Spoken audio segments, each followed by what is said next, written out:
Hi, and welcome to the Las Vegas Advisor Weekly Update with Anthony and Andrew. Today is Wednesday, November 10th, 2021, and the big news today is the Fountain BLEAU. Yeah, it was the big news last week, too. Yeah. You know, and we thought nothing was going to happen. Marriott had pulled out. They were, SOFR took over again. What's going to happen? Nothing. And all of a sudden it's announced they had already like a sort of a ceremonial type groundbreaking. They can't really do a groundbreaking because they did that 15 years ago. In 2007, I think they had the original groundbreaking. Okay. But they got in front of the big blue building and they made some proclamations. Essentially, they're going to hire the construction company that did Resorts World across the street. So we know they can get things done. And they're shooting for the last quarter of 2023.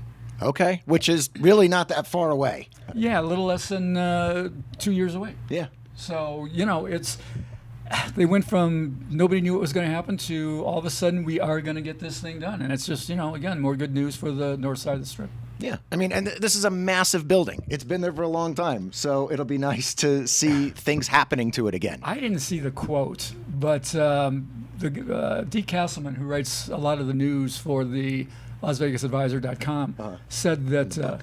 they said that exactly. He wrote this book. Yeah. Said that SOFR said that the building is in prime condition or something like that, or mint condition. He said the building is in mint condition. And I'll tell you, that building's in anything but mint condition. So, okay. I mean, they got a lot to do. That thing's been sitting idle for more than a decade. And in other news, the Mirage is up for sale, and it was actually announced right as we finished filming last week's episode. It's very similar to what we talked about last week, where Caesar said that they were going to sell a property. They didn't name it. MGM named it. They said they are going to sell the Mirage. And now, Anthony, the Mirage is a really important casino in Las Vegas, right? In the timeline of Las Vegas, it's very important. It was essentially the first mega resort. I mean, it was the precursor of everything we see now, of, Bellagio and Mandalay Bay and the Venetian. It was... Steve Wynn created what, even though Caesar's Palace existed at the time, the Mirage was the actual mega resort.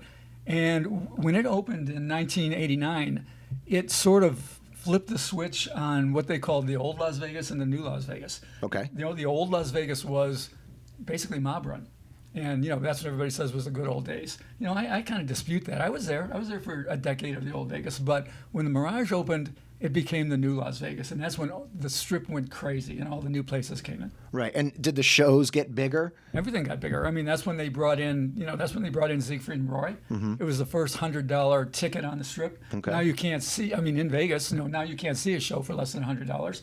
But back then, in 1989, 1990, there were no $100, show tickets. Right. So, what was different about the Mirage is that they tried to make money and did make money in all areas. It wasn't just a casino. So they made money in the showroom. They made money in the restaurants. They made money on rooms. They made money on food and beverage. They made money on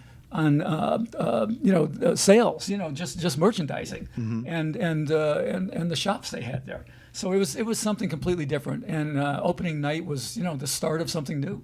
So Anthony, tell us, were you there on opening night in 1989? I was there, and I couldn't wait to be there. I remember that. It happened right after, I think it was right after Thanksgiving. And I went at about maybe 10 or 11 o'clock. I was a nobody then. Not that I'm an anybody now, but sometimes I get invited these days. But back then I didn't get invited to anything. So I had to wait until the VIP party was over. And then I went in somewhere around, like I say, 9, 10 o'clock or whatever. And I remember walking through there and being absolutely stunned and amazed, because what had sat on that property beforehand was a little joint called the Castaways. The Castaways was just a little crummy grind joint on the Strip, and where I used to go into the Castaways, now I'm going into the Mirage. And the first thing you do is you walk through those doors and you go right into that atrium. And I'm looking up at the atrium and I'm just marveling. I'm going, this is something new and something different. And I looked down, and I'll never forget this. I saw a guy in a tuxedo and a guy in a T-shirt walking next to one another. Both of them looking around in amazement, both of them there, and I'm like, this has something for everybody. This place has something for everybody. And it really was. It was the beginning of what the new Las Vegas became. Now, this was also kind of the start of like Steve Wynn's really rise, right? This was his first big casino. Yeah, Steve Wynn was already, he was already in business. He was running the Golden Nugget. He owned the Golden Nugget, was running that downtown. But that was a sawdust joint compared to this. This was Steve Wynn's first big thing. And I've always, that then led to Bellagio and Treasure Island and Wynn and Encore and everything else. And obviously Steve Wynn has had a lot of problems with his reputation and so forth. But I've always said, love him or hate him, this guy changed everything in Vegas, and pretty much for the better. And what he did, he was a fantastic visionary. He was a fantastic builder, and this was the first of his many great edifices that he put together. Yeah, definitely. So moving on let's talk about what's going on at the Rio right now. It's the World Series of Poker is happening, and how many people are left in the main event? We don't even know. We don't know yet how many even entered because it just sort of began, and it really got stretched out this time. They added a couple extra flights, and surprisingly, at last count, the count's supposed to come in sometime after we release this video, so we'll announce it next week. But over 6,400 had already entered, and that's saying something because in 2019, when they set the record, it was 8,569. So they're not that far off of it. And I don't think they're going to hit 8,500, but it's a pretty good showing for the World Series. Nothing special has happened. Everybody's just qualifying right now. So I guess we'll come back next week and we'll do a real update on what's going on, who's winning, and where it's at. Okay. That sounds great. And we had talked about this in a previous episode, but we this week wanted to highlight the Sapphire Strip Club and their Monday Night Football special because it is that damn good. So you want to get into it, Anthony? Yeah, it really is good. Well, this starts at the beginning of the year when we talked about it on an earlier update. And I went around to probably about 20 or 30 different places looking for their football parties. And in the strip clubs, which are always good, Sapphire was far and away the best. And it's $25. It comes with 2 drinks, which is like top shelf stuff. The best beers, premium beers. Good call brand liquors. Really almost like a full buffet. Yeah. Which we'll talk about in a minute. Raffles and giveaways. Halftime. Kind of a little bit of lap dancing type stuff, but not the hardcore things. The girls kept their clothes on and I get the guys paid them a couple bucks, that sort of thing. But it was just the whole atmosphere of the whole thing. There's really nothing like it in all of Vegas for Monday Night Football. Yeah, and there's TVs all around. There's a DJ, and he's doing a raffle. They had like a little halftime show with dancers that kind of came through. Yeah. And, the vibe was really good. But let's talk about the food for a second. Well, the food is what makes it, as far as I'm concerned. It's $25 to get in. And what they say they're going to try to do is the marketing guy and the chef told us the same, is that when Monday Night Football comes around, they're going to look at the cities who are playing and they're going to try to do something from that city. Right. So like if New England is playing, they have clam chowder. Right. That sort of thing. Yeah. So when we went on this Monday night, it was the Chicago Bears playing. And so they did a roasted pork sandwich, Chicago style, which comes with like a jardiniere and broccoli rabe that they put on it. And I can tell you, I had the same sandwich, Philly style, at Chickies and Pete's, which a Philadelphia bar, which has just opened up at the Sahara. It's a $13 sandwich. It was really good, but not near as good as the one that we had at Sapphire. Okay. And and you could have as many as you want. You could have 3 or 4 of them if you want. And they had what? They had chicken and rice. They had a terrific looking mac and cheese. I didn't have any of it, but it looked great. They had salad. They had desserts. They had chicken wings. Yeah. And it's all you can eat. They also had, like the desserts were really fun. They had like these themed football donuts and, brownies and stuff. So you can't go wrong. I'll tell you what I'm seeing. People who like the strip clubs, who like that thing, they're having a hard time coming back. And Sapphire is coming back with a vengeance. I mean, they were always in competition with a couple of the others, maybe Treasures to some degree, maybe Spearmint Rhino. But none of those places can really hold a candle to what Sapphire's is doing right now. They're really in full operation. It's if you go in for that sort of thing, they do the pool, the Sapphire pool during the summer. I'm not sure when they're going to cut it off for the year, but Sapphire is one of the biggest strip clubs in the United States, and it's if you'd like that, it's worth a visit, especially Monday night. With a group of guys. South Point is good. South Point is good in a casino. It's free. You pay for food on the side and everything, but either South Point in the casino or for $25 Sapphire on Monday Night Football. Yeah, and one last thing to add is that Sapphire is literally walking distance to Resorts World. We didn't even realize that. But, you can walk from Resorts World right over to Sapphire. And or vice versa. Yeah. If you go to Sapphire and you get tired of it and you want to walk over and see Resorts, you just, you go across and come back and get your car. Yeah. Parking is free in both places. Yeah. good point. I'm sure everybody now is wondering what's going on with Anthony and the Survivor contest over at CIRCA. Anthony, are you still in the contest? By the skin of my teeth, yes, I am still in the contest. Got the numbers? Yeah, the numbers this week are, it was 500 people eliminated, so there's only 686 people remaining, and... yeah, there's some big, once again, 2 weeks in a row, the biggest upset were the Buffalo Bills lost to the Jacksonville Jaguars, and that was beautiful because we were actually looking at the Bills. Yeah, we didn't take it. We saved the Bills for a later time, so we'll use them later in the year. We played the Ravens.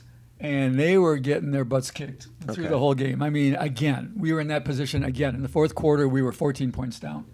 And I'll be darned if they didn't come back, tie it up, go to OT, win it by 3 in overtime. Wow. So we're still going with what's good about this, 600 is still a lot of people, but a lot of people have used up their best teams. And, yes. And we haven't. Right, and that's the thing about the CIRCA Survivor contest is that you can't use the same team twice. Right. That's where all of the strategy comes in. Yeah. Is you've got to decide what you want to use and what you want to hold. And I mentioned this earlier.